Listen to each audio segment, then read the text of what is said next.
Hello दोस्तों, आपका स्वागत है डीके अमेजिंग नॉलेज पर। आज का टॉपिक है माता अनुसुईया की कहानी। अगर यह कहानी आपको पसंद आए तो हमारे चैनल को सब्सक्राइब करें और वीडियो को लाइक करें। तो शुरू करते हैं। भगवान को अपने भक्तों का यश बढ़ाना होता है तो वे नाना प्रकार की लीलाएं करते हैं। श्री माता लक्ष्मी जी, माता सती और देवी सरस्वती जी को अपने पतिव्रत का बड़ा अभिमान था। तीनों देवियों के अभिमान को नष्ट करने तथा अपनी परम भक्तिनी पतिव्रता धर्मचारिणी अनुसुईया के मान बढ़ाने के लिए भगवान ने नारद जी के मन में प्रेरणा की। फलत वे श्री लक्ष्मी जी के पास पहुँचे। नारद जी को देखकर लक्ष्मी जी का मुख कमल के समान खिल उठा। लक्ष्मी जी ने कहा, आइए नारद जी, आप तो बहुत दिनों बाद आए, कहिए क्या हाल है। नारद जी बोले, माता क्या बताऊं, कुछ बताते नहीं बनता। अब की बार मैं घूमता हुआ चित्रकूट की ओर चला गया। वहां मैं महर्षि अत्रि के आश्रम पर पहुंचा। माता, मैं तो महर्षि की पत्नी अनुसुईया जी के दर्शन करके कृतार्थ हो गया। तीनों लोकों में उनके समान कोई भी पतिव्रता स्त्री नहीं है। लक्ष्मी जी को नारद जी की बात सुनकर बड़ा आश्चर्य हुआ। उन्होंने पूछा, नारद, क्या वो मुझसे भी बढ़कर पतिव्रता है? नारद जी ने कहा, माता, आप ही नहीं, तीनों लोकों में कोई भी स्त्री सती अनुसुईया की तुलना में किसी भी गिनती में नहीं है। इसी प्रकार देवर्षि नारद जी ने माता पार्वती एवं माता सरस्वती के पास जाकर उनके मन में भी सती अनुसुईया के प्रति यही भाव जगा दिया।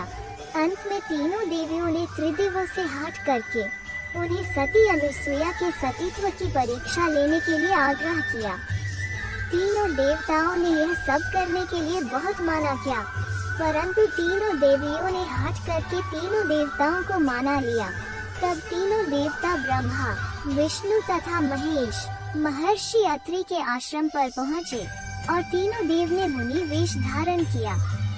उस समय महर्षि अत्रि अपने आश्रम में नहीं थे, अतिथि के रूप में आए हुए त्रिदेवों का सती अनुसुईया ने स्वागत सत्कार करना चाहा, किंतु त्रिदेवों ने उसे अस्वीकार कर दिया। तब माता अनुसुईया ने उनसे पूछा, मुनियों, मुझसे कौन सा ऐसा अपराध हो गया जो आप लोग मेरे द्वारा की हुई पूजा को ग्रहण नहीं कर रहे हैं?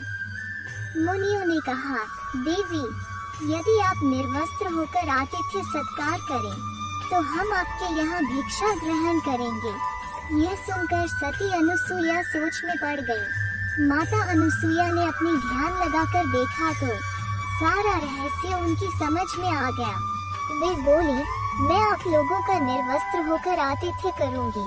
यदि मैं सच्ची पतिव्रता हूँ और मैंने कभी भी काम भाव से किसी पर पुरुष का चिंतन नहीं किया हो तो आप तीनों छह माह के बच्चे बन जाएं। पतिव्रता माता अनुसुईया का इतना कहना था कि त्रिदेव छह माह के शिशु बन गए। माता अनुसुईया ने निर्वस्त्र होकर उन्हें अपना स्तनपान कराया और उन्हें पालने में खेलने के लिए डाल दिया। इस प्रकार त्रिदेव माता अनुसुईया के वात्सल्य प्रेम के बंदी बन गए। उधर जब तीनों देवियों ने देखा कि हमारे पति तो आए ही नहीं, तो वे चिंतित हो गईं। अंततः तीनों देवियां अपने पतियों का पता लगाने के लिए चित्रकूट गईं। संयोग से वहीं नारद जी से उनकी भेंट हो गई।